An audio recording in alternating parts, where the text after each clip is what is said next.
Derrière chaque grand film, il y a un chef d'orchestre, mais un chef d'orchestre invisible, qui transforme un simple scénario en une réalité palpable. Mais alors, que se passe-t-il quand les outils de ce métier changent du tout au tout? On va plonger ensemble dans l'évolution d'un rôle absolument essentiel du cinéma, un rôle où l'arrivée du logiciel a vraiment, vraiment tout changé. Spontanément, on pense au réalisateur, bien sûr. Mais la personne qui s'assure que sa vision artistique prenne vie jour après jour, heure après heure sur le plateau, eh bien, c'est souvent quelqu'un d'autre. Et cette personne, c'est le premier assistant réalisateur. Attention, ce n'est pas du tout un stagiaire ou un apprenti, hein. C'est un poste à part entière, ultra important, de la toute première seconde de la préparation jusqu'au clap de fin. C'est vraiment la personne qui fait le pont entre le rêve du réalisateur et la réalité du terrain. Bon, alors, entrons dans le vif du sujet. Concrètement, ça veut dire quoi? Quelles sont les responsabilités de ce poste si particulier? Le nerf de la guerre, c'est le plan de travail.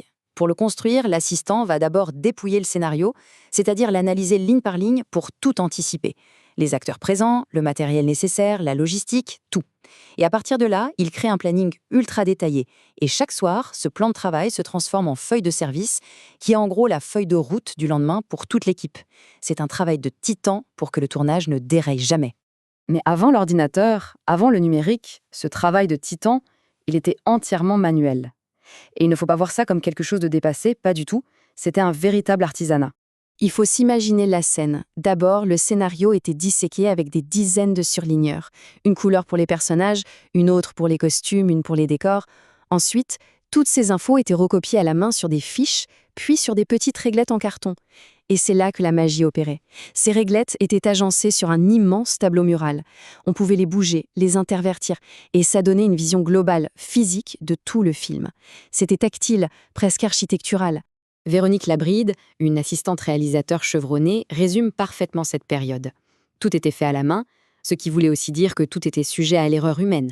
Un oubli, une faute de frappe, et hop, il fallait tout recommencer. C'est dans ce contexte-là que la technologie a commencé à pointer le bout de son nez. Et cette arrivée de la technologie, ça n'a pas été progressif du tout. Non, non.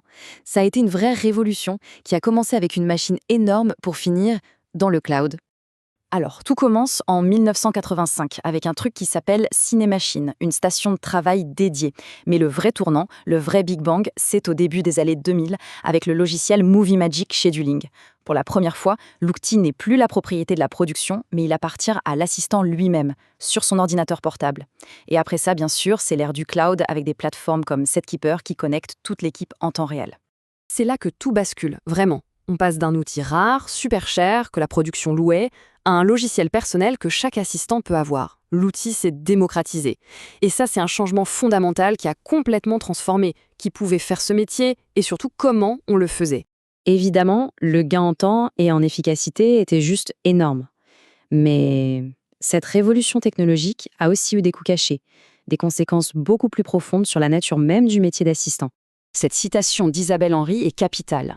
Elle met le doigt sur le cœur du problème, la perte de la vue d'ensemble. Ce fameux tableau mural, il permettait de posséder le film, de le voir, de le sentir dans sa totalité. Un écran, même un très grand écran, eh bien ça fragmente cette vision. On gagne en détail ce qu'on perd en perspective. Le bilan est donc assez nuancé. Côté pile, les avantages, vitesse, précision, mise à jour en un clic. Côté face, les inconvénients, cette fameuse perte de vue d'ensemble, moins de discussions en face à face, et surtout un effet pervers. Le temps gagné grâce au logiciel a poussé les productions à réduire les temps de préparation, et ça a complètement anéanti la transmission du savoir, le mentorat. Et puis, en 2006, il y a ce chiffre qui interpelle, 18,2%. Ce chiffre, c'est le taux de disparition des assistants réalisateurs des annuaires professionnels, juste après que Movie Magic soit devenu la norme absolue dans le métier. C'est un pic statistique assez troublant quand on y pense. Alors la question se pose, forcément. Est-ce une simple coïncidence ou est-ce que le logiciel a contribué à pousser une génération entière vers la sortie? On ne peut pas l'affirmer à 100%, mais il est très possible que ce changement radical ait découragé ou accéléré le départ d'assistants qui étaient habitués à une toute autre façon de travailler. Sonia Larue pointe du doigt un autre changement, la spécialisation à outrance. Avant, l'assistant gérait aussi les repérages, parfois le casting. Aujourd'hui, son rôle est souvent cantonné au planning. Il devient, comme elle le dit, un gestionnaire administratif plus qu'un créatif à part entière. Et tous ces éléments, Les outils super efficaces, la réduction du temps, la spécialisation, ont fini par créer une nouvelle dynamique, une sorte de cycle qui s'auto-alimente.